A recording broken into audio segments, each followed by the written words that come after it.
Oke, assalamualaikum warahmatullahi wabarakatuh. Di sini kami dari kelompok 3 akan mempresentasikan modul ke-14 pada mata kuliah jaringan komputer dari materi Cisco NetAcad.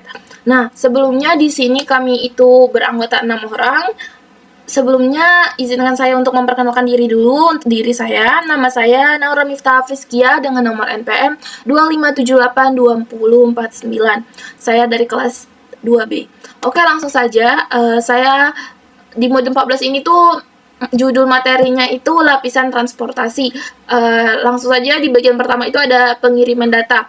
Nah, 14.1.1 ini poin pertama ada peran lapisan transportasi, di mana program lapisan aplikasi ini akan menghasilkan data yang harus kita tukarkan antara host sumber dan tujuan. Dan lapisan transport ini tuh bertanggung jawab atas komunikasi logis antara aplikasi yang berjalan di host yang berbeda. Dan ini bakal dapat mencakup layanan seperti membangun sesi sementara antara dua host dan transmisi informasi yang ada untuk suatu aplikasi. Dapat kita lihat di gambar di bawah ini, lapisan transport itu bakal menghubung antara lapisan aplikasi dan lapis-lapisan yang lebih rendah yang bertanggung jawab atas transmisi jaringan. Dapat kita lihat aplikasi mengangkut internet akses jaringan, dan ini model TCP/IP. Dari model TCP/IP, akses jaringan dia bakal ke internet, akan mengangkut ke aplikasi gitu. Jadi lapisan transport ini akan memindahkan data antara aplikasi pada perangkat di jaringan kita. Nah, lapisan transport ini bakal mencakup dua protokol. Yang pertama ada protokol kontrol transmisi atau bisa disebut dengan kita TCP, dan protokol datagram pengguna biasa disebut dengan UDP.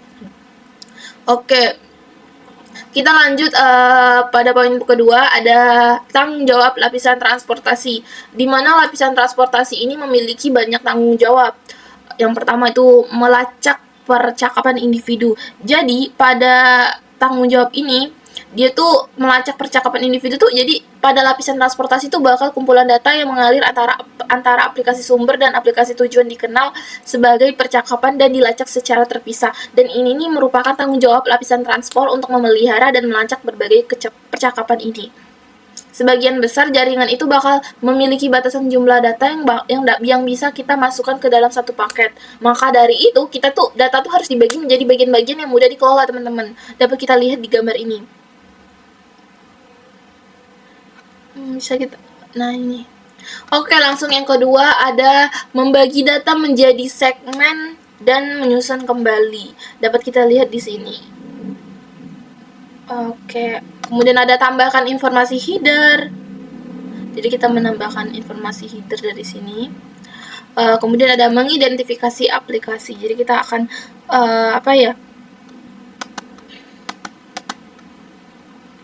Jadi kita tuh bakal memisahkan dan mengelola komunikasi dengan kebutuhan transport yang berbeda untuk meneruskan aliran data ke aplikasi yang tepat gitu. Oke, yang terakhir ada multiplexing percakapan. Jadi dia bakal membaca percakapan dari si aplikasi ini, teman-teman. Oke, langsung saja di poin ketiga, Pak, di bagian 14.1.3 ini ada protokol lapisan transportasi, di mana IP itu bakal berkaitan dengan struktur pengalamatan dan perautan paket. Jadi IP itu nggak bakal menentukan bagaimana pengiriman atau transportasi paket tersebut berlangsung. Nah, protokol lapisan transport itu bakal menentukan cara mentransfer pesan antar host dan bertanggung jawab untuk mengelola persyaratan keandalan suatu percakapan. Lapisan transport mencakup protokol TCP dan UDP. Aplikasi yang berbeda memiliki persyaratan keandalan transportasi yang berbeda. Maka dari itu, TCP dan IP menyediakan dua protokol lapisan transport seperti yang ditujukan pada gambar. Oke.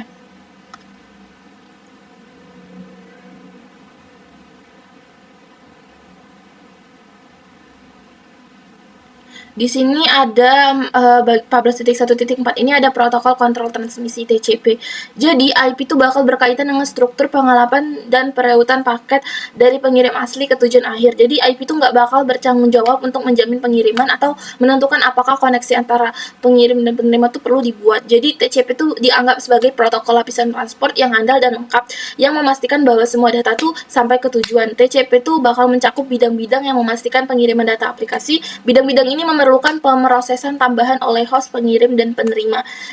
Jadi, catatan TCP itu bakal membagi data menjadi beberapa segmen. Transport TCP analog dengan pengiriman paket yang dilacak dari sumber ke tujuan. Jadi, jika pemesan pengiriman dibagi menjadi beberapa paket, pelanggan tuh dapat memeriksa secara online untuk melihat urutan pengirimnya. TCP itu akan menyediakan keandalan dan kontrol aliran menggunakan operasi dasar berikut. Oke, langsung untuk mempertahankannya itu, jadi TCP itu menyediakan keandalan dan kontrol aliran menggunakan operasi dasar berikut dengan menomori dan melacak segmen data yang dikirimkan ke host tertentu dari aplikasi tertentu, konfirmasi data yang diterima, kirim ulang data yang belum diakui, data urutan yang mungkin tiba dalam urutan yang salah, atau bahkan kirim data dengan kecepatan efisien yang dapat diterima oleh penerima. Bisa kalian lihat dari sini. Oke, di sini UDP adalah protokol lapisan transport yang lebih sederhana dari TCP. UDP itu nggak menyediakan keandalan dan kontrol aliran, yang berarti membutuhkan lebih sedikit bidang header, karena proses pengiriman dan penerimaan UDP itu nggak perlu mengelola keandalan dan kontrol aliran, yang berarti data grab UDP dapat diproses lebih cepat daripada segmen TCP. UDP menyediakan fungsi dasar untuk mengirimkan data gram antar aplikasi yang sesuai, dengan overhead dan pengecekan data yang sangat minim. Oke. Di sini ada protokol lapisan transport yang sangat tepat untuk aplikasi yang tepat. Jadi beberapa aplikasi itu dapat mentolerir kehilangan data selama transmisi melalui jaringan, tetapi penundaan itu nggak dapat diterima oleh kita gitu teman-teman. Jadi sebagai contoh, jika satu atau dua segmen dari siaran video tuh gagal sampai, hal itu tuh bakal menyebabkan gangguan sesaat pada siaran dan mungkin tampak sebagai dedostir pada gambar atau suara, atau mungkin tidak terlihat oleh pengguna jika perangkat tujuan harus memperhitungkan data yang hilang. Siaran tuh bakal dapat tertunda saat menunggu pengiriman ulang, sehingga menyebabkan kualitas gambar atau suara menurun drastis. Dalam hal ini, lebih baik untuk menampilkan media sebaik mungkin dengan segmen yang diterima dan mengesampingkan keandalan. Oke. Nah, di sini saya akan lanjut ke poin materi yang kedua, 14.2, yaitu gambaran umum TCP. Jadi di sini ada gambaran ya tentang TCP.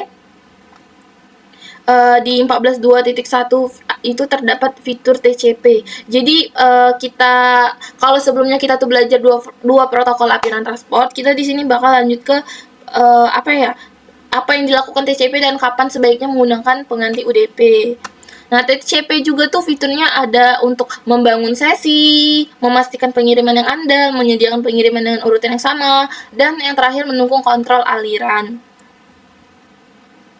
Oke, di sini juga di 14.2.2 ini ada header TCP, teman-teman. TCP itu adalah protokol stateful yang berarti melacak status sesi komunikasi. Untuk melacak status sesi, kita tuh bakal mencatat informasi apa yang telah dikirim dan informasi apa yang sudah diakui. Nah, sesi stateful ini dimulai dengan pembentukan sesi dan berakhir dengan penghentian sesi. Jadi, segmen TCP ini adalah menambahkan 20 byte, yaitu 160 byte overhead saat membungkus data lapisan aplikasi. Oke. Nah, kemudian di sini masuk ketiga ada bidang header TCP, teman-teman. Bisa kita lihat di dalam tabel ini, dan dia tuh bakal mengidentifikasi dan menjelaskan 10 kolom dalam header TCP. Nah, yang pertama ini ada bidang headernya tuh port sumber. Dia tuh untuk file 16 bit yang digunakan untuk mengidentifikasi aplikasi sumber berdasarkan nomor port. Kalau pelabuhan tujuan itu untuk mengidentifikasi aplikasi tujuan berdasar nomor port juga. Kalau port sumber tuh untuk aplikasi sumber, ini aplikasi tujuan. Nomor urut itu untuk keperluan penyesuaian ulang data. Nomor konfirmasi itu untuk menunjukkan bahwa data itu sudah diterima dan batch berikutnya yang diharapkan dari sumber. Kemudian panjang header itu yang dikenal sebagai offset data yang menunjukkan panjang header segmen TCP. Kemudian disimpan yang dicadangkan untuk penggunaan di masa mendatang. Bit control itu mencakup kode bit atau flag yang menunjukkan tujuan dan fungsi segmen TCP. Ukuran jendela itu untuk menunjukkan jumlah byte yang dapat diterima dalam satu waktu. Checksum itu untuk pemeriksaan kesalahan pada header dan data segmen. Dan yang terakhir ada untuk menunjukkan apakah data yang terkandung di dalam bersifat mendesak. Oke, langsung saja kita masuk ke keempat, aplikasi yang menggunakan TCP. Nah, TCP ini tuh adalah apa ya, lapisan-lapisan berbeda dari rangkaian proto TCP atau IP memiliki peran spesifik. Nah, TCP itu sendiri menangani semua tugas yang terkait dengan membagi aliran data menjadi segmen, menyediakan keandalan, mengontrol aliran data, dan menyusun ulang segmen. Nah, TCP itu tuh bisa membebaskan aplikasi dari keharusan mengelola tugas-tugas ini. Seperti aplikasi seperti yang ditunjukkan pada gambar di bawah ini cukup mengirimkan aliran data ke lapisan transport dan menggunakan layanan TCP. Jadi FTP itu bisa ke TCP, HTTP ke TCP, SMTP itu ke TCP, SSH TCP, dan yang terakhir AKP ke TCP gitu. Dan ini udah. Oke, selanjutnya ini di 14.3 materi gambaran umum UDP ini akan disampaikan, dilanjutkan oleh rekan saya, rekan kelompok saya. Oke, jadi kali ini saya akan membacakan materinya kali ini modul 14 ya. Ini bagiannya tentang fitur UDP. Nah, jadi topik ini akan membahas UDP. Jadi membahas apa itu fungsinya dan kapan ide yang baik untuk menggunakannya sebagai TCP. Nah, jadi UDP ini adalah protokol transportasi terbaik. Dan UDP juga adalah protokol transportasi yang ringan ya. Nah, jadi dia ini protokol sederhana. Ada beberapa fitur utama di UDP, yaitu data direkonstruksi dalam urutan penerimaannya. Kemudian setiap segmen yang hilang tidak akan dipendam ini mungkin salah translate. Kemudian tidak ada pendirian sesi, kemudian pengiriman tidak diinformasikan tentang ketersediaan sumber daya. Kemudian kita lanjut ke headernya. Jadi di sini kalau kita lihat ada header dari si UDP ya, atau kalau header ini tampilan awalnya seperti tampilan awalnya.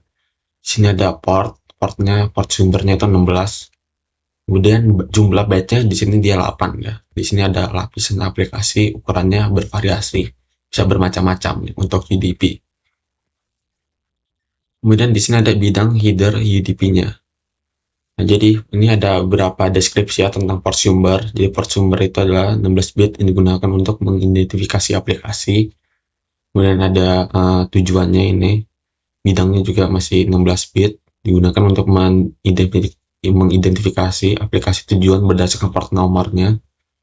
Kemudian ada panjangnya yang menunjukkan panjang header datagram UDP dan jumlah pemeriksaan. Seperti itu. Nah, di sini ada contoh beberapa aplikasi yang menggunakan UDP.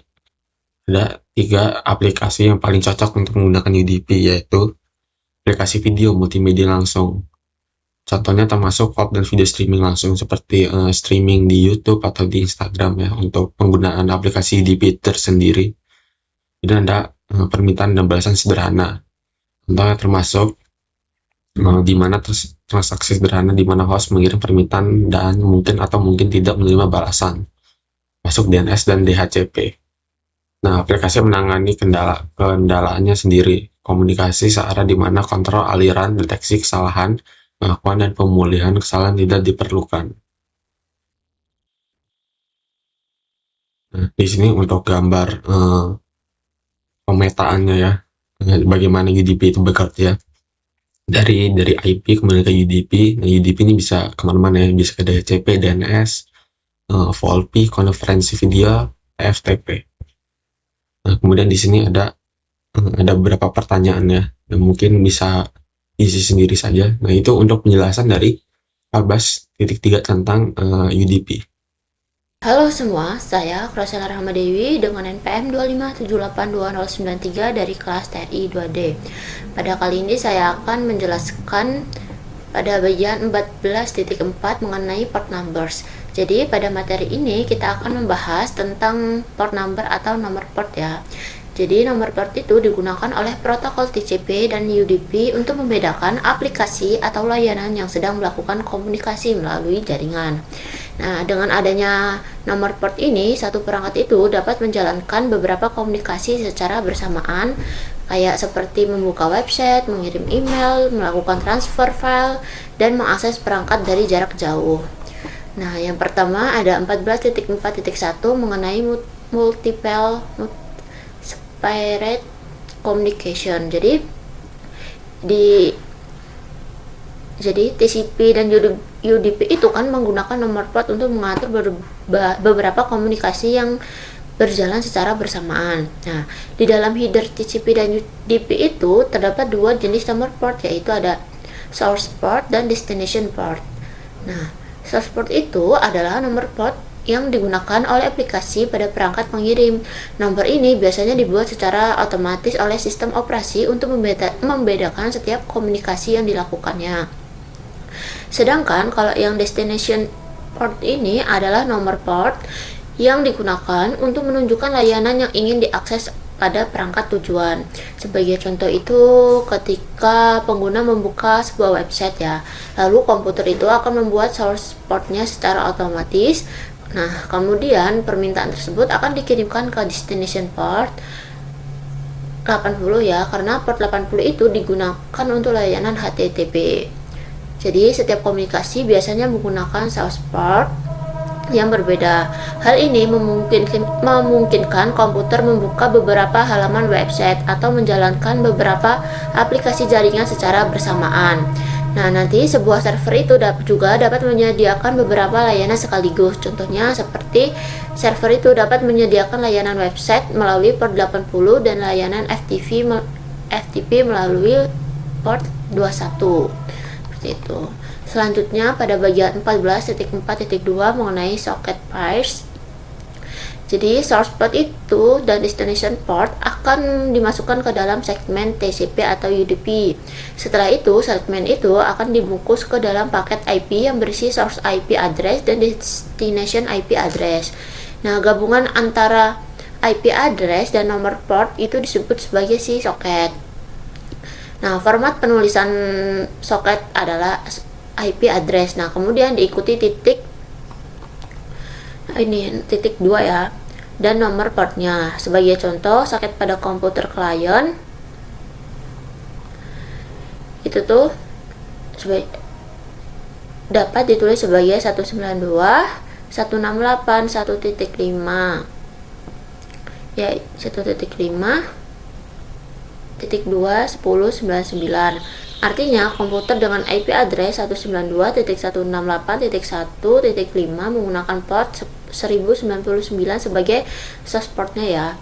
Sedangkan soket pada web server itu dapat ditulis sebagai 192.168.7.2.80 yang artinya server dengan IP address 192.168.1.7 menyediakan layanan website melalui port 80.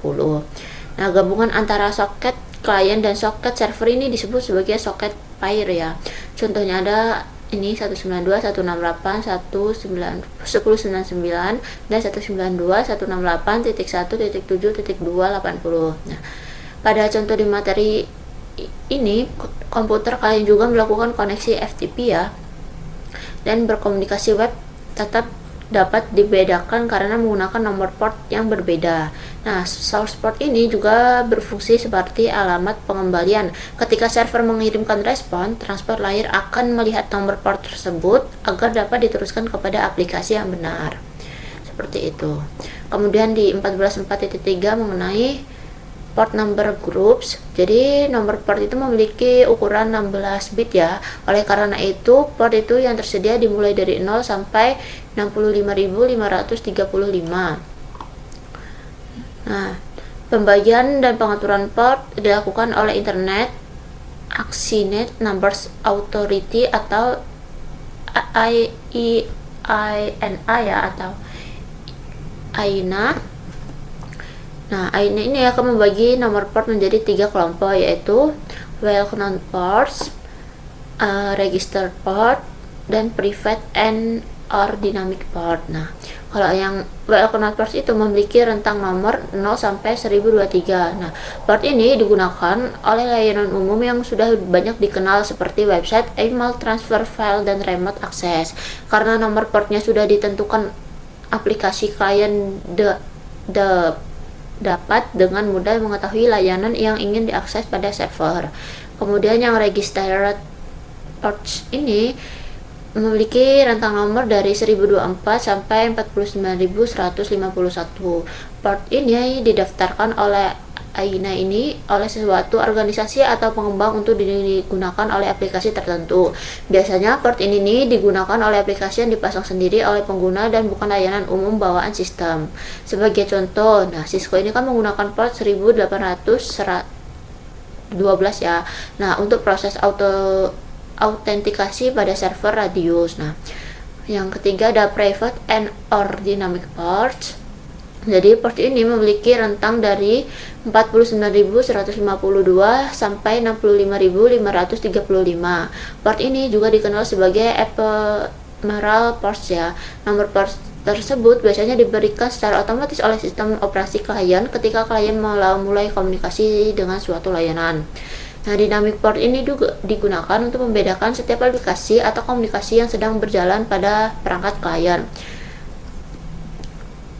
Nah, di sini ada beberapa nomor port yang umum digunakan pada dalam jaringan ya. Seperti 20 untuk TCP sampai 23, kemudian 53 ini untuk UDP dan TCP. Di sini ada penjelasannya sebanyak ya, sampai 443. Dia digunakan untuk TCP, Hypertext Transfer Protocol atau HTTPS. Nah, selanjutnya pada di sini 14.4.4 mengenai the netstat command. Jadi netstat ini merupakan perintah yang digunakan untuk melihat koneksi jaringan yang sedang aktif pada sebuah perangkat. Perintah ini dapat menampilkan protokol yang digunakan yaitu seperti alamat lokal, nomor port lokal, alamat tujuan, nomor port tujuan serta status koneksi. Nah, untuk menjalankan netstat pada Windows, kita dapat membuka command prompt kemudian mengetik perintah netstat ya ini. Pada hasil netstat itu terdapat beberapa informasi. Bagian proto ini menunjukkan protokol yang digunakan, misalnya TCP. Bagian lokal address menunjukkan IP address dan nomor port pada perangkat kita. Nah, bagian foreign address menunjukkan IP address dan nomor port perangkat tujuan, sedangkan bagian state menunjukkan kondisi koneksi. Nah, sebagai contoh, status stabilizer artinya koneksi antara perangkat lokal dan perangkat tujuan sedang aktif. Nah, peringkat netstat ini juga penting dalam keamanan jaringan. Koneksi TCP yang tidak dikenal dapat menunjukkan bahwa terdapat aplikasi atau pihak lain yang sedang terhubung dengan perangkat kita. Secara default, netstat ini dapat menampilkan nama domain dan nama layanan. Agar IP address dan nomor port itu dapat ditampilkan dalam bentuk angka, kita juga dapat menggunakan perintah seperti netstat min-add. Jadi dapat disimpulkan bahwa nomor port yang digunakan untuk membedakan layanan dan aplikasi dalam komunikasi jaringan. Nah, soket itu tuh merupakan gabungan antara IP address dan nomor port ya, sedangkan soket pipe itu merupakan gabungan antara soket klien dan soket server. Nah, kemudian perintah netstat ini digunakan untuk melihat koneksi yang sedang aktif pada sebuah perangkatnya. Mungkin cukup sekian ya penjelasan pada bagian 14.4 mengenai port numbers. Selanjutnya akan dilanjutkan oleh teman saya. Perkenalkan, nama saya Salsabila Aulia Zahra dengan NPM 257821111 dari kelas 2D. Nah, di sini saya akan menjelaskan di modul 14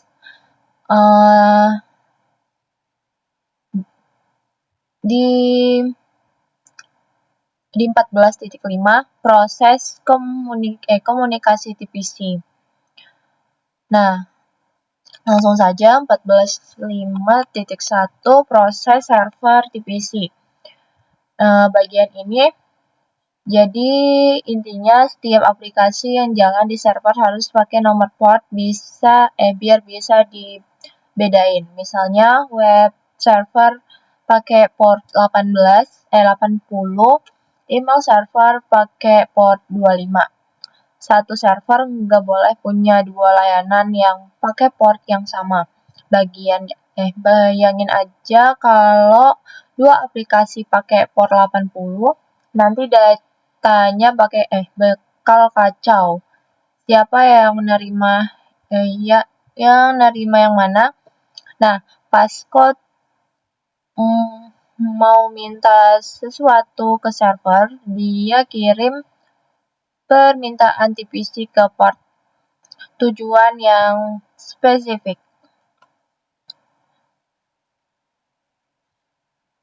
Di gambar.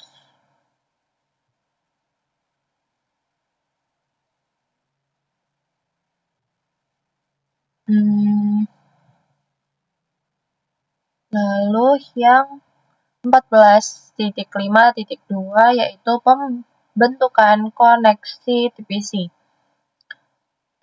Sekarang yang paling penting gimana cara klien sama server bikin koneksi yang aman. Nama Y3Y hex atau jabat tangan tingkat 3 arah. Bayangin lagi kamu ketemu teman, biasanya kan yang pertama lo sapa dulu. Dia balas sapa, bilang saya juga mau sapa kamu. Kau balas oke, siap. Di TPC prosesnya mirip banget. Langkah yang ini. Lalu yang ke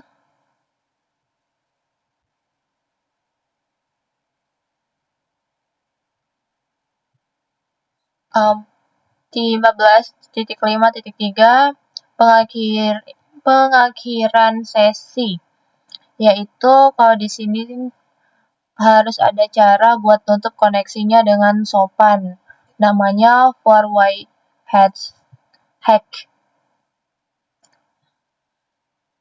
Prosesnya yang mau tutup kirim fin atau finish.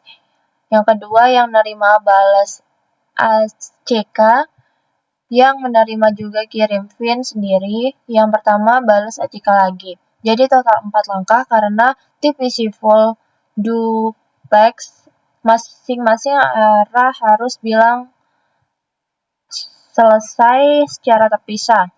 Nah, bagian 14.5.4 analisis jabat tangan 3 arah TPC. Di header TPC ada bagian control bus atau flag. Ini yang ngatur semuanya flag penting. Nah, itu ada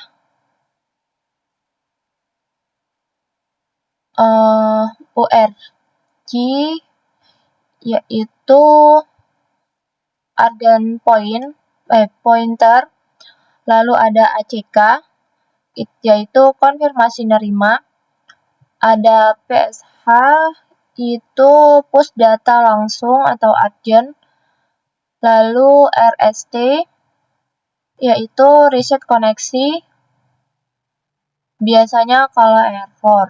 Nah, lalu selanjutnya ada SYN, yaitu buat mulai koneksi. Lalu yang terakhir ada fin, mau tutup koneksi. Semua bit ini ada di header TPC dan ngatur status koneksi.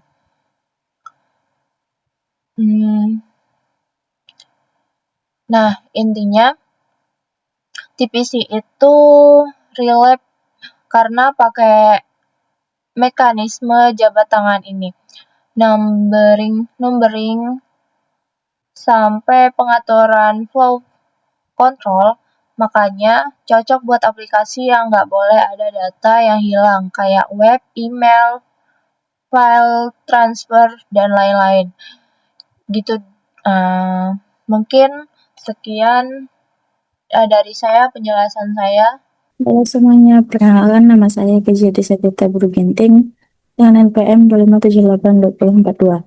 Di sini saya ingin menjelaskan pada mode 14.6. Sini ada keandalan dan kontrol aliran. Langsung saja kita masuk ke 14.6.1, yaitu keandalan TCP atau pengirim yang dijamin dan dipesan. Alasan mengapa TCP adalah protokol yang lebih baik untuk beberapa aplikasi karena tidak seperti UDP. Dia mengirim ulang paket yang dijatuhkan dan nomor paket untuk menunjukkan urutan yang tepat sebelum pengiriman. TCP juga dapat membantu menjaga aliran agar perangkat tidak kelebihan beban. Topik ini membahas fitur-fitur TCP secara rinci. Nah, kemudian di sini ada segmen TCP diurutkan ulang di tujuan. Ini ada segmen yang berbeda, mungkin mengambil rute yang berbeda. Ini bisa dulu. Setelah mengambil rute yang berbeda ke tujuan, segmen tiba di luar urutan. Nah, proses TCP penerima menempatkan data dari segmen ke dalam buffer penerima. Segmen kemudian ditempatkan dalam urutan-urutan yang tepat dan diteruskan ke lapisan aplikasi saat dipasang kembali. Kemudian di sini pada 14.6.2 ada video keandalan TCP. Nanti bisa dilihat langsung aja ya videonya. Selanjutnya masuk ke 14.6.3 yaitu keandalan TCP, kehilangan data dan transmisi ulang.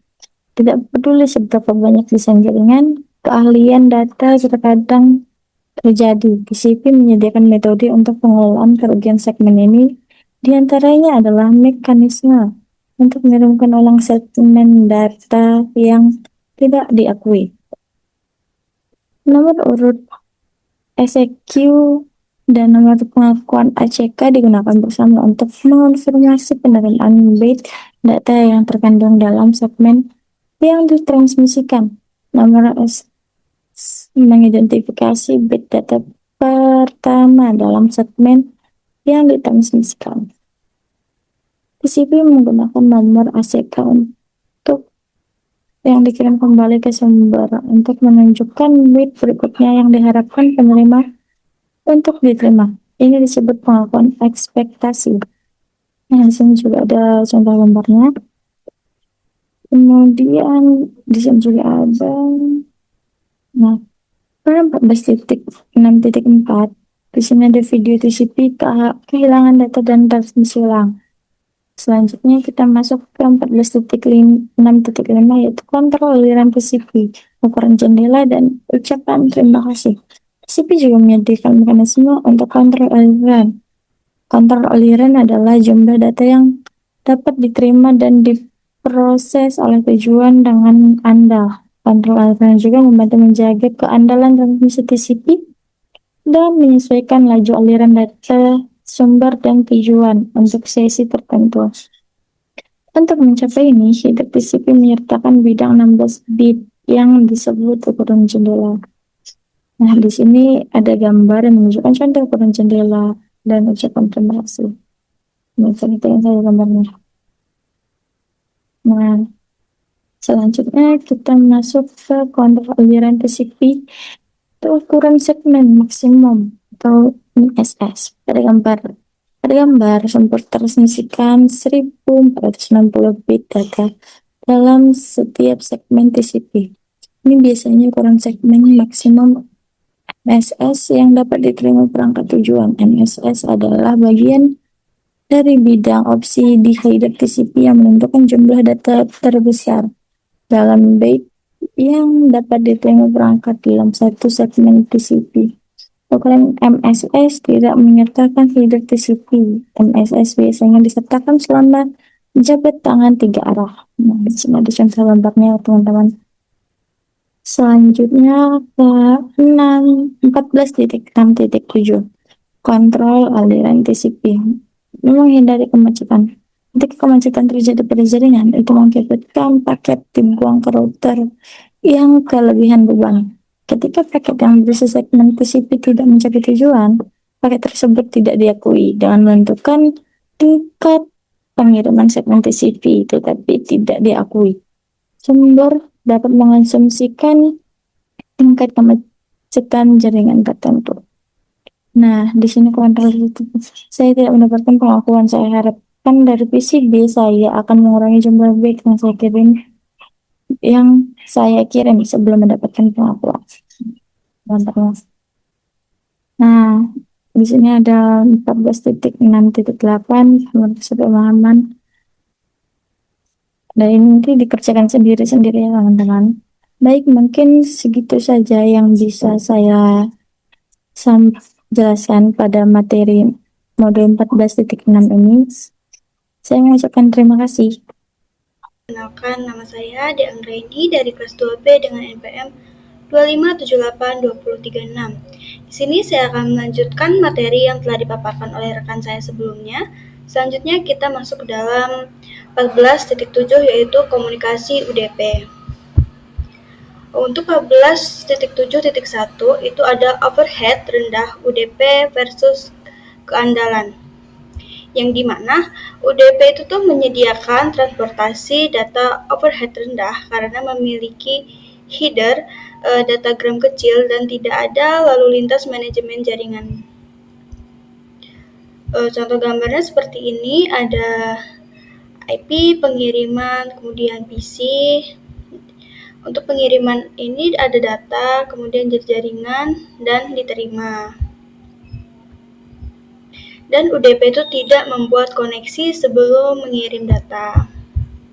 Selanjutnya 14.7.2 yaitu perakitan ulang diagram UDP, yaitu seperti segmen dengan TCP. Ketika datagram UDP dikirim ke tujuan, mereka tuh seringkali mengambil jalur yang berbeda dan tiba dalam urutan yang salah.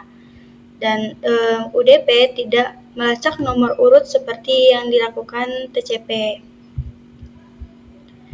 Dan UDP itu cukup menyusun kembali data sesuai urutan penerimaannya dan meneruskannya ke aplikasi. Jika urutan data penting bagi aplikasi harus mengidentifikasi urutan yang tepat dan menentukan bagaimana data harus diproses. Ini ada contoh gambar di mana UDP itu tidak terhubung dan tidak dapat diandalkan. Yaitu diagram yang berbeda mungkin mengambil rute yang berbeda. Kemudian ada data-data yang diambil menjadi beberapa diagram, yaitu datagram 1 sampai 6. Kemudian setelah mengambil rute yang berbeda ke tujuan, datagram tiba tidak berurutan, yaitu datagram 1 adalah datagram yang tidak berurutan, tidak diurutkan ulang. Kemudian datagram 5 dan 4 itu tuh datagram yang tidak hilang dan tidak dikirim ulang. Kemudian 14.7.3 yaitu proses dan permintaan server UDP. Aplikasi server berbasis UDP itu diberi nomor port yang terkenal atau terdaftar seperti yang ditunjukkan pada gambar ini, yaitu ketika aplikasi atau proses berjalan di server, mereka tuh menerima data yang cocok dengan nomor port yang ditetapkan. Dan ketika UDP menerima datagram yang ditunjukkan untuk salah satu port itu. Ini ada server UDP mendengarkan permintaan, yaitu permintaan DNS klien aplikasi. Itu server akan diterima di port 53 dan permintaan radius klien akan diterima oleh port 1812. Itu permintaan dari DNS klien 1, kemudian ke server. Setelah itu permintaan radius untuk klien 2. Itu juga dia langsung ke server. Kemudian ada 14.7.4 yaitu proses klien UDP. Yaitu komunikasi klien dan server dimulai oleh aplikasi klien yang meminta data dari proses server. Dan proses server UDP itu secara dinamis melihat nomor port yang rentang nomor port dan menggunakan sebagai sumber port untuk perencanaan. Dan port tujuan biasanya itu merupakan nomor port terkenal terdiri yang ditetapkan satu proses server. Kemudian tuh setelah klien memilih port sumber dan tujuan, pasangan port yang sama digunakan ke header untuk datagram dalam transaksi. Untuk data yang dikembalikan ke klien dari server, nomor port sumber dan tujuan di header itu datagram dibalik. Di sini ada instruksi dua host yang meminta layanan dari server autentikasi DNS dan radius. Yang pertama yaitu ada klien yang mengirim permintaan UDP, kemudian port tujuan permintaan UDP, port sumber permintaan UDP, tujuan respon UDP, serta yang terakhir port sumber respon UDP. Mungkin segitu saja yang dapat saya sampaikan. Kurang lebihnya, saya akhiri. Wassalamualaikum warahmatullahi wabarakatuh.